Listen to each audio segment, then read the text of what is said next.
Doctor Pankaj, आप लोग कल मुख्यमंत्री से मुलाकात करने के लिए गए थे, कहाँ कमी रह गई जहाँ आपकी बातचीत सिरे नहीं चढ़ पाई? सर, कमी इस बात में रह गई कि हम सेवा करना चाहते हैं और उन्हें लोन की ईएमआई चाहिए, इस बात में कमी रह गई। हम लोगों ने कल मीटिंग से पहले ही ये प्रस्ताव रख दिया था, एक काफ़ी सर्कुलेट भी हो रहा था वो मीडिया में, जो हमारा डिमांड लेटर था। उस डिमांड लेटर में पहली बात ही ये लिखी थी कि जो प्रदेश के विद्यार्थी हैं वो कंपलसरी गवर्नमेंट सर्विस चाहते हैं।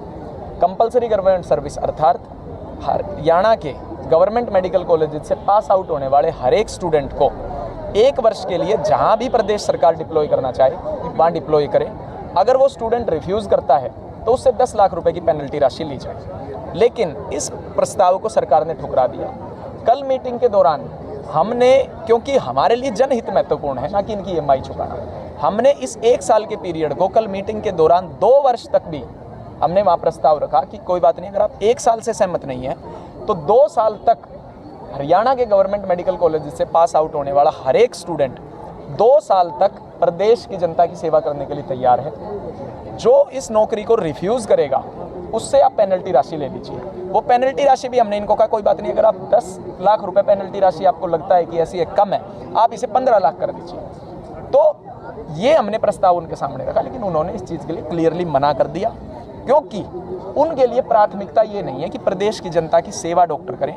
उनके लिए प्राथमिकता ये है कि जो ये medical students government medical college में पढ़ रहे हैं, ये उस 40 लाख रुपए की लोन की ईएमआईज किस तरीके से सहूलियत से चुका सकते हैं। कल हमने उनसे एक औचित्य पूछा कि जो 7 साल का पीरियड आपकी ओरिजिनल बॉन्ड पॉलिसी में था, इसका क्या औचित्य है।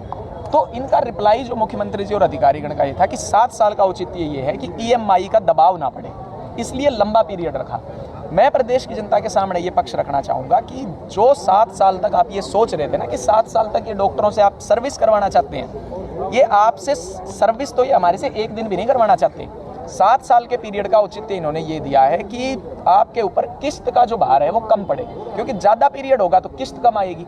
तो सारे के सारे प्रदेश सरकार के अंदर मीटिंग के अंदर निर्णय लोन और ईएमआई के आधार पर लिए जा रहे हैं। हमने ये कहा इनको कि जब स्टूडेंट्स सर्विस करने के लिए तैयार हैं, आपको आपत्ति क्या है? कहते सर्विस तो की तो बात ही नहीं है, आप 1 साल भी नहीं की भी दिक्कत नहीं है, 1 साल भी मत कीजिए आप बेशक।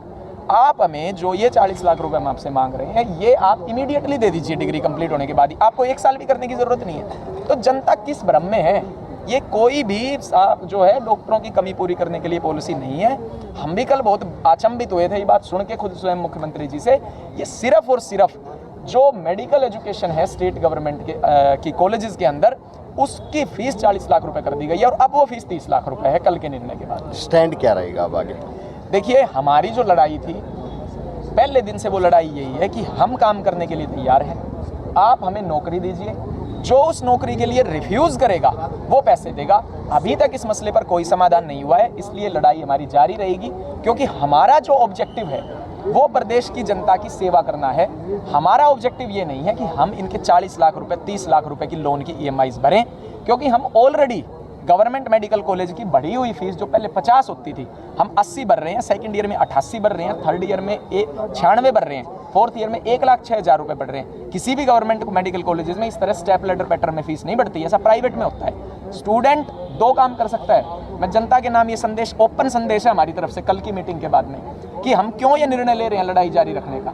स्टूडेंट 2 काम कर सकता है जी, फीस दे सकता है और डिग्री के बाद प्रदेश की जनता की सेवा कर सकता है। इसके अलावा ये 40 लाख रुपए या 30 लाख रुपए हमारे पास नहीं है, नहीं दे सकते। स्ट्राइक जारी रहेगी? बिल्कुल स्ट्राइक जारी रहेगी, स्ट्राइक आगे बढ़ेगी, आंदोलन और गति पकड़ेगा, क्योंकि हम मजबूर हैं। हम लोन और ईएमआईज के लिए गवर्नमेंट मेडिकल कॉलेज में नहीं आए थे। हम प्रदेश की जनता के पैसे पे पढ़ते हैं अगर, तो हम उनकी सेवा करने के लिए तैयार हैं, लेकिन इस ईएमआई पॉलिसी को बर्दाश्त करने के लिए तैयार। कौन कौन सी सेवाएं बाधित है? देखिए, वो निर्णय रेजिडेंट डॉक्टर्स एसोसिएशन लेगा। रेजिडेंट डॉक्टर्स एसोसिएशन भी आपको एड्रेस करेगा। अभी जनरल बॉडी मीटिंग आज हुई है। सेवाएं बाधित करने का निर्णय रेजिडेंट डॉक्टर्स एसोसिएशन का है, लेकिन कल भी मैंने पत्रकारों साथियों को संबोधित करके रोका था कि ये मसला एमबीबीएस स्टूडेंट्स का है।